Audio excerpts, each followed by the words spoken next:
If your surname is on this list, you're not just Irish by heritage. You are descended from one of a small number of families that came out the other side of Irish history still standing. Not just scraping by, but in several cases richer, more powerful, or more secure than when the whole ordeal began. While entire townlands were being cleared out around them, while famine ships left Cork and Derry loaded with people who had nothing left to lose, these 25 names held their ground. Some never lost an acre. Some lost everything once and quietly built it back twice the size. And a couple of them turned a single Irish surname into something people now recognize on a shelf or a menu in countries that couldn't place the county it came from on a map. This isn't the soft, sentimental kind of luck. It's on paper. Land registries, peerage rolls, parish ledgers, and in a handful of cases, a brand sitting in your own kitchen right now that you never connected back to a family from this list. 25 surnames. Real, documented staying power. Let's get into it. Quick thing before we go any further. If you spot your own surname anywhere on this list, don't just nod at the screen. Actually drop it in the comments. I read every single one. And if this is your first time landing on this channel, hit that subscribe button now because we cover a different Irish family story every week and you don't want to miss the next one. One more fast note. A lot of you keep messaging asking where I actually pull all of this from. It's written up properly, name by name, in my Irish Surnames book, linked down in the description. If you'd rather have the full history sitting on a shelf instead of piecing it together one video at a time. We've spent a lot of time on this channel covering the families Irish history broke. Banished chieftains, blacklisted Jacobites. Entire clans marched off their own land under the Cromwellian settlement of the 1650s, given the choice of Connaught or the gallows, or shipped off in chains to the sugar plantations of the Caribbean.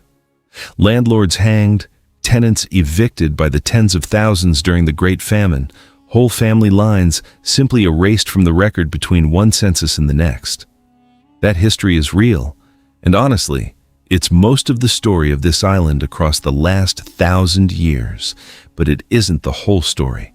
A smaller number of families, through some mix of timing, political flexibility, and occasionally sheer stubbornness, managed to hold on to land, titles, or fortunes across exactly the same centuries that destroyed everyone around them. Some did it by converting from Catholicism to the Church of Ireland right when the Penal Laws made it a legal necessity to keep an estate out of confiscation, then quietly drifting back to the old faith once the danger had passed a generation or two later.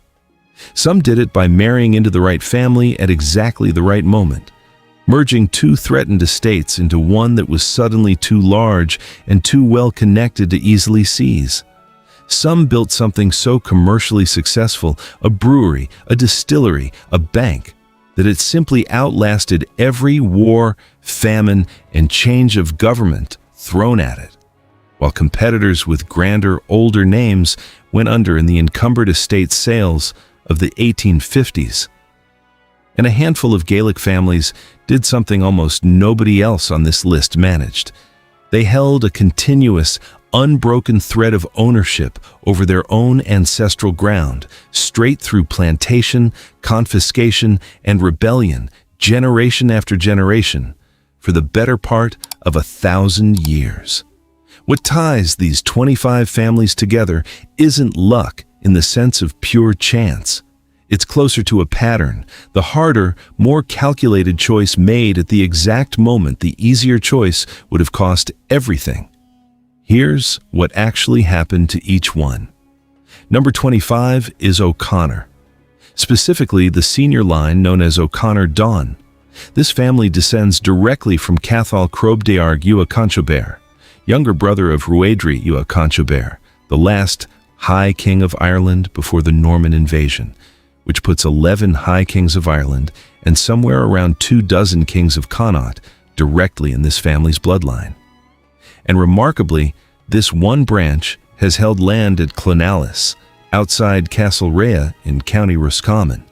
in something close to unbroken possession for over 1,500 years. While nearly every other Gaelic royal dynasty on this island was confiscated, exiled, or extinguished outright over the following 8 centuries, the O'Connors quietly adapted their way through plantation, penal law, and land reform without ever fully losing the thread back to actual high kingship. The current house at Clonalis, a Victorian mansion completed in 1878, holds what's believed to be the largest private archive of Irish manuscripts anywhere, along with the harp of the blind bard Turlo O'Carolan and the actual inauguration stone once used to crown the kings of Connaught. In 1825, the family had their pedigree formally authenticated by Sir William Betham, Ulster King of Arms, and the current generation living at Clonalis is reportedly the 27th in descent from that last High King. Very few families anywhere in Ireland can produce documentation like that. Number 24 is O'Brien, direct descendants of Brian Boru himself, High King of Ireland, killed at the moment of his greatest victory at the Battle of Clontarf in 1014. 6 centuries later, his descendants were still ruling the Kingdom of Thomond in County Clare, and in 1543, Murrow O'Brien made the calculated bet that defined this family's next 400 years. He surrendered his Gaelic kingship to Henry VIII in exchange for English titles, becoming Earl of Thomond and Baron Inchiquin under the Crown's surrender and re-grant policy. It cost him symbolic independence, but it kept the family's core territory around what became Dromaland intact, while rival Gaelic dynasties were being wiped off the map entirely. Through the 17th century, it was reportedly a formidable woman named Maire Rua, Red Mary, who held the estate together through Ireland's most violent decades using a combination of shrewd business sense and strategic marriages. Dromaland Castle itself, rebuilt in its current Gothic revival form in the 1830s, stayed in family hands until 1962, when it was sold to an American industrialist and converted into a luxury hotel. But the family kept the adjoining land at Thomond House, and the current Baron Inchiquin, chief of the name, still lives there today. The family's full pedigree, reportedly 36 feet long, is kept in a bank vault in London. Number 23 is Butler, Earls, and later Dukes of Ormond. In 1391, James Butler, 3rd Earl of Ormond, bought Kilkenny Castle, and his descendants held it for the next 576 years. Lady Margaret Butler, born inside those walls, went on to become the grandmother of Anne Boleyn, tying this one Irish family directly into the Tudor dynasty that reshaped England. The Butlers survived by switching sides at exactly the right historical moments, more than once. During the Confederate Wars of the 1640s, Kilkenny Castle actually hosted the Parliament of the Catholic Confederation. A decade later, it was under direct cannon fire from Oliver Cromwell's army, and the 12th Earl went into exile with the future Charles II rather than stay and lose everything. When the monarchy was restored in 1660, that loyalty paid off enormously. He came home as the first Duke of Ormond and Lord Lieutenant of Ireland, one of the most powerful men on the island, and rebuilt the castle as an elegant chateau using imported French stone. The family held Kilkenny Castle continuously until 1935, and in 1967, the 6th Marquess of Ormond sold it to the state for the symbolic price of £50. It's now one of the most visited historic sites in the country. Number 22 is Taffa, Earls of Carlingford. This was an Anglo-Norman Catholic family that watched the Penal Laws close off every legitimate path to advancement in Ireland. And instead of staying and slowly losing ground the way so many other Catholic gentry families did, they left on their own terms. Several Taffas took commissions in the Austrian Habsburg military, part of the wider wave of Irish Catholic exiles that became known as the Wild Geese. One of them, Nicholas Taffa, rose all the way to Field Marshal in Habsburg service and was made an imperial count, reaching a level of military and social prestige on the continent that would have been completely out of reach for a Catholic nobleman still living under Ireland's restrictions. The Irish earldom eventually fell dormant, but the Continental branch of the family kept its titles and standing in Austria and Bohemia for generations after the Irish estates were long gone. Number 21 is Trench, Earls of Clancarty. This family built one of the largest estates in Connaught around Garbally Court near Ballinasloe in County Galway. Through a steady combination of advantageous marriages and political loyalty applied at exactly the moments other families were losing ground instead of gaining it. Multiple generations of Trenches stayed active in Irish and later British politics well into the 20th century, at a point where many comparable ascendancy families had already been forced to sell up entirely in the encumbered estate sales that followed the famine. Number 20 is Connolly. William Connolly started out as the son of a publican in Ballyshannon, County Donegal, with no title and no land, and ended up Speaker of the Irish House of Commons and, for a stretch, the wealthiest self-made man in the country. He built his fortune buying up land forfeited from Jacobite families after the Williamite War, the exact same confiscations that ruined several families we've covered on this channel's videos about the family's history erased. A sharp reminder that for every family wiped out by a given historical event, there was usually another family standing on the other side of the same transaction, quietly getting richer. With that fortune, he built Castletown House in Selbridge, County Kildare, still the largest private house ever constructed in Ireland. Decades later, his descendants Tom and Lady Louisa Connolly funded the building of the so-called Connolly Folly and the wonderful barn nearby, deliberately as paid famine relief work during the hunger crisis of 1740 and 1741, one of the earlier recorded examples of an Irish landed family using its own wealth to keep tenant families fed during a food crisis, decades before the much larger famine of the 1840s. Number 19 is Guinness. Arthur Guinness, whose surname is actually an anglicized version of Magennis, an old Gaelic clan name from County Down, signed a lease on a derelict, half-abandoned brewery at St. James's Gate in Dublin on the very last day of 1759. The lease ran for 9,000 years at £45 a year, and Guinness still operates on that same site today. He started out brewing ale, switched over to the new London style of porter, and by 1799 had dropped ale completely in favor of the darker stout that made the name famous. His nephew, Sir Benjamin Lee Guinness, later expanded the brewery until it became, for a period, the largest in the entire world. The business survived economic downturns, 2 world wars, and the collapse of Irish independence-era trade with Britain that crushed several competing breweries and distilleries during the same decades. Later generations of the family became major philanthropists, funding housing trusts for Dublin's poor and becoming public figures in their own right, meaning the Guinness name today carries weight in Irish life that extends well beyond the pint glass most people associate it with. Number 18 is Jameson. And here's the twist most people don't know. John Jameson, the man behind possibly the most Irish-sounding whiskey brand in the world, was actually a Scottish lawyer from Alloa. He became general manager of a small existing distillery on Bow Street in Dublin in 1786, took full ownership by 1805, and built it into a business so large that by the 1880s, the site covered nearly 6 acres and was described as a city within a city, with its own coopers, blacksmiths, and engineers on staff.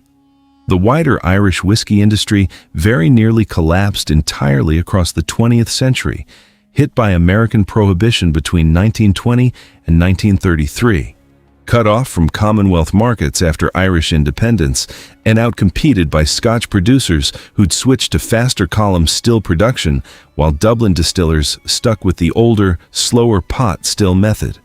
Several once major Irish distilleries closed permanently during this stretch. Jameson merged with 2 former rivals in 1966 to survive, closed the original Bow Street site in 1971, and moved production to a new distillery in Cork. It came out the other side as the engine of the entire modern Irish whiskey revival, and remains one of the best-selling Irish whiskeys on the planet today. Number 17 is Latouche. This family were Huguenot refugees who fled France after Louis XIV revoked protections for Protestants in 1685, arriving in Dublin with nothing but their trade skills. David Digges Latouche started in silk weaving, then pivoted into banking, and the family built one of Ireland's most successful private banks, later becoming founding directors of the Bank of Ireland itself in 1783. It's proof this list isn't only about families who never lost anything. Some of these names lost an entire country once and simply rebuilt somewhere else, using specialized skills that gave displaced Huguenot families a real competitive edge wherever they landed across Europe. Number 16 is Persa of County Galway. This family built a solid regional fortune through distilling, running the Nuns Island Distillery in Galway City, and producing Persa's gin, a name still remembered in the region today. It's a quieter, less globally famous success story than Guinness or Jameson, but a real one all the same. And the family's reach went beyond spirits. Isabella Augusta Persa, born into this family, later became known as Lady Gregory, co-founder of Dublin's Abbey Theatre, and one of the central figures of the entire Irish literary revival. Number 15 is Beresford, Marquesses of Waterford. Their seat, Curramore House in County Waterford, is often cited as the oldest continuously inhabited house in Ireland under the same family's ownership, with roots going back through marriage to the Anglo-Norman de la Poer line of the 12th century. On top of the land, the Beresfords spent much of the 18th century holding an unusually large share of senior Church of Ireland appointments, earning the family the nickname the House of Beresford, for how thoroughly they dominated both religious and political patronage at once. Very few Irish families of any background ever matched that combined grip on church and state. Number 14 is Ponsonby, Earls of Bessborough, seated at Bessborough House near Piltown in County Kilkenny. The family stayed politically relevant for centuries rather than fading after one good generation. One 20th century Ponsonby even served as Governor General of Canada, representing the British Crown on another continent entirely, long after the family's original Irish estate had been established. All right, only 11 names left after this one. If you're still with me, drop the word lucky in the comments. I genuinely like seeing who makes it all the way through these. And if you're finding this useful, a like on the video goes further than you'd think for a channel this size. Quickly, again, everything from here to the end of the list, plus the full history behind every family we've already covered, is written out properly in my Irish Surnames book. It's linked below if you want to keep it for reference instead of trying to remember all this. Number 13 is Moore, Marquesses of Drogheda. Their seat, Moore Abbey in Monasterevan, County Kildare, later became famous as the home the family leased out to the world-renowned tenor John McCormick in the 20th century. The title itself traces back to Viscounts Moore in the early 1600s, rising to earls in 1661, and Marquesses in 1791, holding continuous noble status through political shifts that reduced many comparable Anglo-Irish families to bankruptcy or outright extinction of the male line. Number 12 is Annesley, Earls Annesley, seated at Castlewellan in County Down. The family expanded its holdings across Down, Cavan, and beyond through a series of strategic marriages, and later developed the grounds at Castlewellan into one of Ireland's most significant arboretums, now a public forest park, a rare case of a landed estate's legacy surviving intact as public land rather than being broken up or lost entirely. Number 11 is Wandesford. This family developed the Castlecomer coalfield in County Kilkenny, starting in the 17th century under Christopher Wandesford, turning it into a genuinely profitable, long-running industrial operation that we've actually covered before on this channel from the miners' side of that story. Interestingly, a Wandesford daughter, Anne, married into the Butler family we already talked about at number 23, becoming Countess of Ormond, a reminder that a lot of these surviving families weren't operating in isolation. They were quietly marrying into each other for generations. Number 10 is Vernon. This family held Clontarf Castle, right on the edge of Dublin, continuously from around the 1660s until 1929, well over 2.5 centuries, through periods that saw comparable properties around the city change hands repeatedly or get confiscated outright. Number 9 is Domvile of Santry in County Dublin. The family built a substantial estate there and were prominent figures in the county's gentry and hunting circles for generations. Their name survives today, less in a surviving mansion and more in the very geography of the place. Santry Court is long gone, but the family's fingerprints are still on the local history of what's now a Dublin suburb, built partly over their old land. Number 8 is Hamilton, Dukes of Abercorn. James Hamilton arrived as one of the key Scottish undertakers during the plantation of Ulster in the early 1600s, and the family turned that initial land grant into one of the largest and longest-lasting estates in the north of Ireland, centered on Baronscourt in County Tyrone.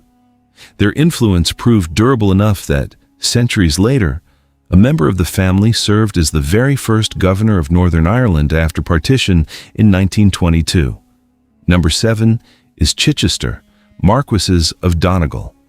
Arthur Chichester was granted the manor of Belfast by James I in the early 1600s, when it was barely more than a small settlement on the River Lagan. His family's development of that land quite literally shaped what grew into one of Ireland's largest cities. You can still see it today in the street names: Donegal Square, Donegal Place, Chichester Street, all sitting at the heart of modern Belfast. Very few surnames on this entire list, or in Irish history generally, are quite this permanently written into a city's actual map. Number 6 is Loftus, Marquesses of Ely.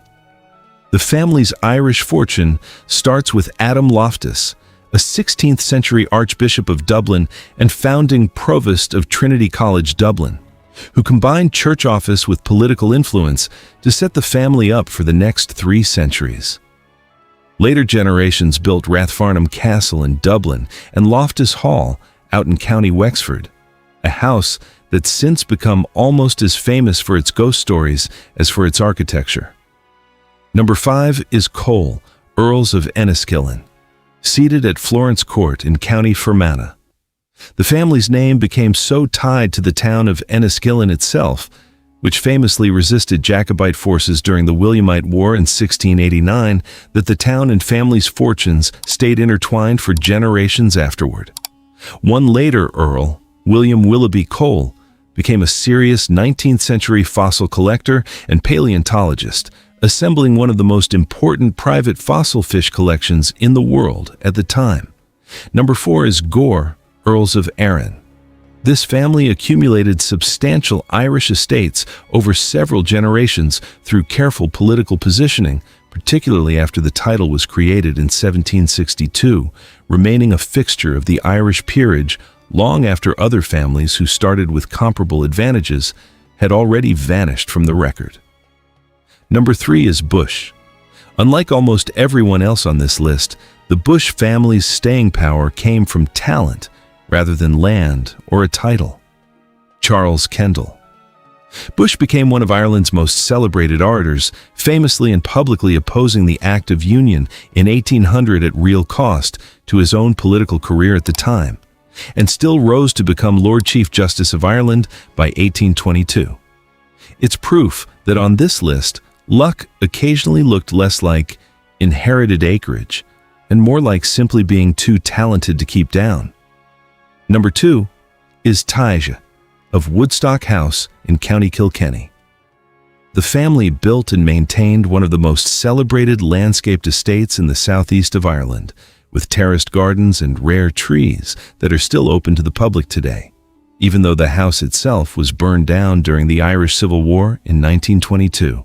The family's cultural reputation ran just as deep as its land. Mary Tighe, born into this family, became a genuinely significant Romantic-era poet, admired at the time by John Keats himself. And number 1, we end with the name that traveled the furthest from its Irish roots. Thomas Mellon was born in 1813 in a small farmhouse near Omagh, County Tyrone, to a Scotch-Irish Presbyterian farming family. In 1818, at 5 years old, he sailed with his parents from Derry, first to New Brunswick, then on to Baltimore, before the family settled into a log cabin in rural western Pennsylvania. Inspired by his own account, after reading Benjamin Franklin's autobiography, young Thomas turned away from farming, trained as a lawyer, became a judge, and in 1869 founded T. Mellon and Sons Bank with 2 of his own sons. That bank made its name lending to the industrialists building Pittsburgh's steel empire, including an early loan to Henry Clay Frick that helped fund the coke ovens powering Andrew Carnegie's operations. Thomas's son, Andrew W. Mellon, went on to become one of the longest-serving Treasury secretaries in American history and later founded the National Gallery of Art in Washington. The bank Thomas Mellon started with a small inheritance, and a law degree eventually became part of what's now BNY Mellon, one of the largest financial institutions on earth. And the modest farmhouse where it all began, outside Omagh, still stands today, preserved as part of the Ulster American Folk Park. If your surname is Mellon, you carry a name that proves the luck on this list didn't always stay on this island. Sometimes it packed up, crossed an entire ocean in the bottom of a ship, and built something even bigger on the other side of it. That's the full 25. If your name made the list, or even if it didn't and you just enjoyed the ride, let me know down in the comments, and hit that like button if this one was worth your time. It really does help the channel more than you'd think. Last thing, genuinely last one. If you want the complete write-up on your own surname, not the condensed version you just watched, but the full history, meaning, and family story behind it, my Irish Surnames book is linked right below this video. Thanks for watching, and I'll see you in the next one.